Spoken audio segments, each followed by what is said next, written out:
احمد کے معنی سب سے زیادہ اللہ کی حمد اور تعریف کرنے والا. تو جتنی حضور نے اللہ کی حمد و ثنا کی ہے اتنی کسی اور نے نہیں. کس طرح؟ اس طرح کہ حضور کب سے اللہ کی حمد و ثنا کر رہے ہیں؟ جب سے ہیں.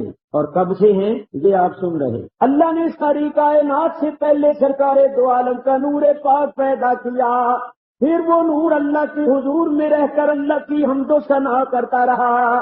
کتنا عرصہ؟ ایک حدیث سنو اور اندازہ کرو. اس حدیث کو علامہ امام اسماعیل حقی رحمت اللہ علیہ نے تفسیر روح البیان کے اندر، امام حلبی نے سیرت حلبیہ کے اندر، علامہ یوسف بن اسماعیل نبہانی نے جواہر البہار شریف کے اندر نقل کیا. 3 کتابوں کے حوالے میں نے پیش کیے، پتہ نہیں کتنے اماموں نے کتنے محدثوں نے نقل کیا. ایک دن نبی کریم علیہ الصلوۃ والسلام نے حضرت جبریل امین سے فرمایا، یا جبریلو کم عمر ہو. جبریل تیری عمر کتنی؟ جبریل امین نے کہا یا رسول اللہ میری عمر بہت ہے. کتنی ہے؟ جبریل نے کہا حضور میں بتاتا ہوں اور آپ حساب لگا دیں. یا رسول اللہ جب اللہ نے مجھے پیدا کیا تھا اس وقت کبھی انسانوں کا، حیوانوں کا، درختوں کا، پتھروں کا سلسلہ شروع نہیں ہوا تھا.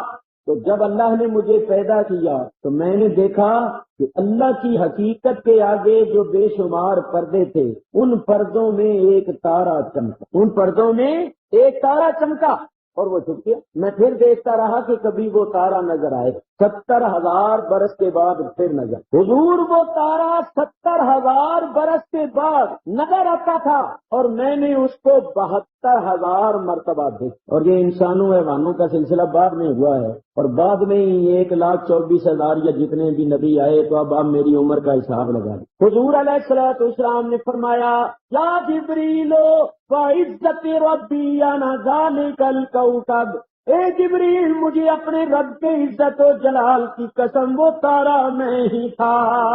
کروڑوں برس حضور اللہ کے حضور رہ کر اللہ کی حمد و ثنا کرتے. کیونکہ حضور نے سب سے زیادہ اللہ کی حمد و ثنا کی تو اللہ نے فرمایا پیارے میں نے تیرا نام محمد رکھا ہے، تو نے سب سے زیادہ میری حمد و ثنا کی ہے تو اس کائنات میں تیری بھی سب سے زیادہ تعریف اور ثنا ہو. اعلیٰ حضرت امام اہل سنت جھوم اٹھے، فرماتے ہیں صبح طیبہ میں ہوئی بچتا ہے بارہ نور کا. کفر کی راہ ختم ہو اور ایمان کی صبح نمودار ہو. صبح طیبہ میں ہوئی بچتا ہے بارہ نور کا، صدقہ لینے نور کا آیا ہے تارا نور کا، صدقہ لینے نور کا آیا ہے تارا نور کا.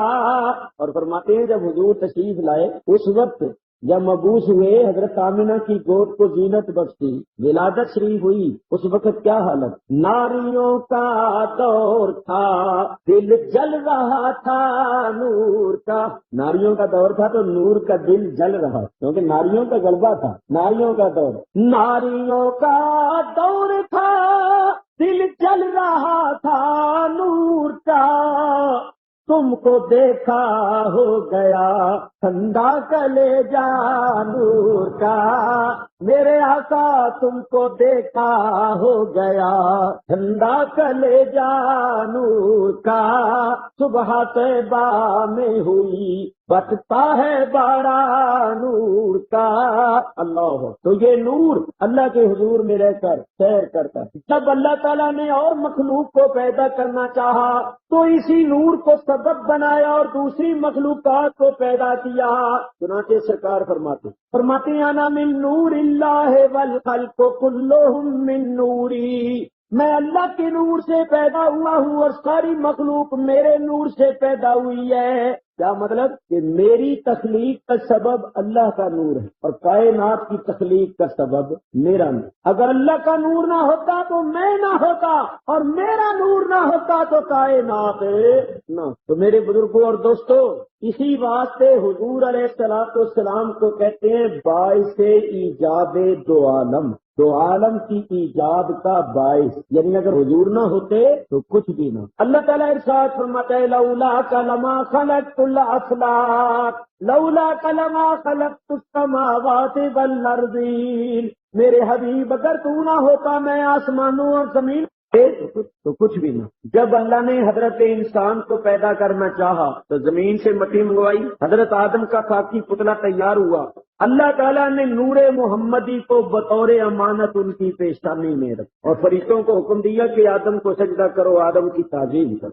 امام راضی تفسیر کبیر کے اندر، امام قسطلانی شارح صحیح بخاری مواہب اللدنیہ شریف کے اندر، علامہ زرقانی اس کی شرح زرقانی کے اندر، مولوی ذوالفقار علی دیوبندی اپنی کتاب تر البردہ شرح البردہ کے اندر اس کو نقل کرتے، امرت الملائکۃ لسجود آدم لأن نور محمد صلی اللہ علیہ وسلم کانا فی جبہت آدم۔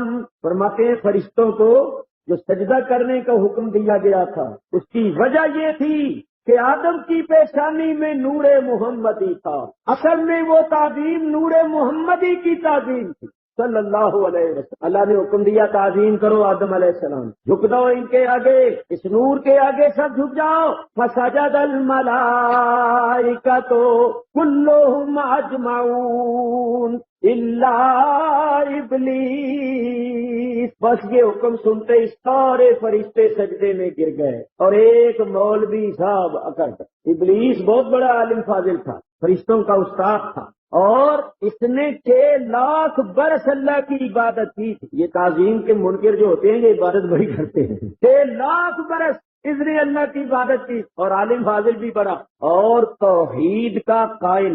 اس نے خدا کے ایک ہونے کا انکار نہیں کیا، خدا کو سجدہ کرنے سے انکار نہیں کیا، اللہ کو ایک مانتا تھا، ایک جانتا تھا، اس نے کسی کو اللہ کا شریک نہیں ٹھہرایا، مگر یہ اکڑ گیا، اس نے انکار کر دیا، یہ نہیں جھکا۔ اللہ نے فرمایا تو نے تعظیم نہیں کی، تو نہیں جھکا، کہنے لگا لم اکن لاسجد لبشر خلقتہ من صلصال من حمأ مسنون، میں اس واسطے نہیں جھکا، میں نے اس واسطے تعظیم نہیں کی کہ یہ خاکی بشر ہے، تو نے اس کو مٹی گارے سے پیدا کیا ہے۔ اللہ کی مخلوق میں اللہ کے نبی کو سب سے پہلے اگر کسی نے خاکی بشر کہا ہے تو شیطان نے کہا۔ بولو بھئی اللہ کی مخلوق میں سے اللہ کے نبی کو اگر سب سے پہلے کسی نے خاکی بشر کہا ہے تو کس نے کہا ہے؟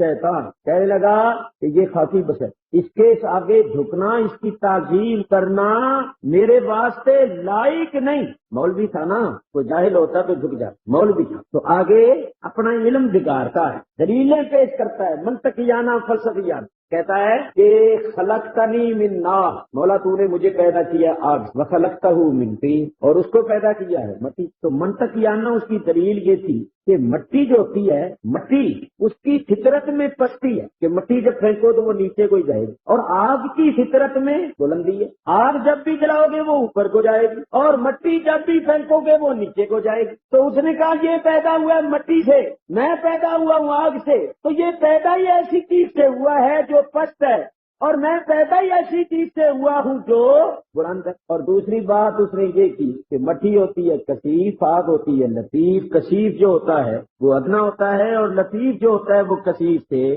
اعلیٰ ہوتا ہے، تو میں اعلیٰ ہو کر ادنا کو کیسے سجدہ کروں؟ یہ اس نے مولویانہ فلسفیانہ دلیلیں پہ، بولو اللہ سے بڑا کوئی عالم ہے؟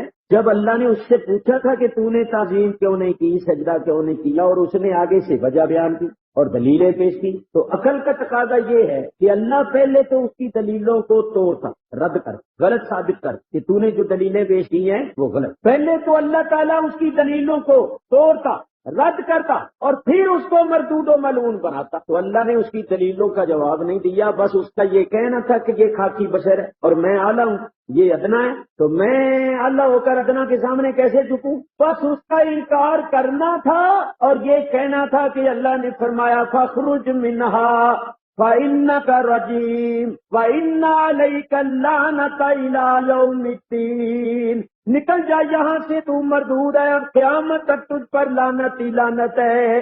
یہ اللہ نے کیوں فرمایا؟ اللہ سے بڑھ کر کوئی علم والا نہیں، مگر اس نے بھی بحث نہیں کی، اس کی دلیلوں کا جواب نہیں دیا، یہ فرمایا نکلو مردود۔ ایمان تک یہ اللہ نے ہمیں تعلیم دینی تھی، کا علاج یہ ہے کہ نکل جاؤ یہاں سے۔ اللہ تعالیٰ نے ارشاد فرمایا فخرج منہا فإنک رجیم وإن علیک اللعنۃ الی یوم الدین، نکل جائیے تم مردود، اب قیامت تک تجھ پر لعنت ہی لعنت۔ یہ مضمون اور اس کے ساتھ تعلق رکھنے والی باتیں میں بیان کر چکا ہوں تقریریں پہلے بھی، شاید ہیں۔ میں آگے بڑھتا ہوں ایک بات کر کے۔ میرے بزرگوں اور دوستوں ذرا سوچو، فرشتوں کو زیادہ حق پہنچتا تھا کہ وہ اعتراض کرتے کہ یا اللہ ہم نوری ہو کر خاکی کو کیسے سجدہ کریں۔ شیطان تو پیدا ہوا تھا نا نار سے، اور فرشتے پیدا ہوئے تھے نور سے، اور نور نار سے بھی افضل ہوتا ہے۔ تو فرشتوں کو زیادہ حق پہنچتا تھا کہ وہ کہتے ہم نوری ہو کر خاکی کو کیسے سجدہ کریں۔ تو انہوں نے اعتراض کیوں نہیں کیا؟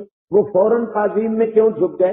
بات یہ ہے، جب اللہ تعالیٰ نے حکم دیا کہ آدم کو سجدہ کرو تو نظر شیطان کی بھی اٹھی اور نظر فرشتوں کی بھی اٹھی۔ شیطان کی نظر اٹھی تو شیطان کو نور نظر نہیں آیا، خاکی نظر آئی، اور فرشتوں کو آدم کی پیشانی میں نور محمد ہی نظر آئی صلی اللہ علیہ وسلم۔ وہاں سے دو فرقے چل پڑے، ایک وہ ہیں جن کی نظر خاک پر پڑتی ہے، ایک وہ ہیں جن کی نظر نور پر پڑتی۔ یہ سلسلہ وہاں سے چلا ہے۔ جن کی نظر خاک پر پڑتی ہے، جن کی نظر خاک پر پڑی انہوں نے خاکی بشر سمجھا، اور جن کی نظر نور پر پڑی انہوں نے نوری بشر سمجھا۔ یہ سلسلہ وہاں سے چلا۔ اعلیٰ حضرت امام اہل سنت فرماتے ہیں تیرے آگے خاک پر جھکتا ہے ماتھا نور کا۔ حضرت آدم علیہ السلام کا جسم جو تھا وہ خاکی تھا، مگر یا رسول اللہ اس میں آپ کا نور تھا، تو نوریوں کا جو ماتھا جھکا تھا بہرے تعظیم وہ آپ کے واسطے۔ تیرے آگے خاک پر جھکتا ہے ماتھا نور کا، نور نے پایا تیرے سجدے سے ماتھا نور کا۔ اگر وہ نوری تجھے سجدہ نہ کرتے، تیرے سامنے نہ جھکتے، تو وہ بھی نوری نہ رہتے بلکہ ناری ہو جاتے۔ نور نے پایا تیرے سجدے سے ماتھا نور کا۔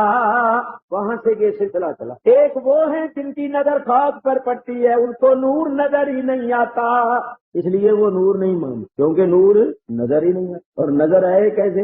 نور کو دیکھنے کے لیے بھی کسی نور کی ضرورت ہوتی ہے، جب تک اندر نور نہ ہو تو باہر والا نور بھی نظر نہیں آتا۔ بولو یہ جو بتی کا نور ہے اللہ احمد کے معنی سب سے زیادہ اللہ کی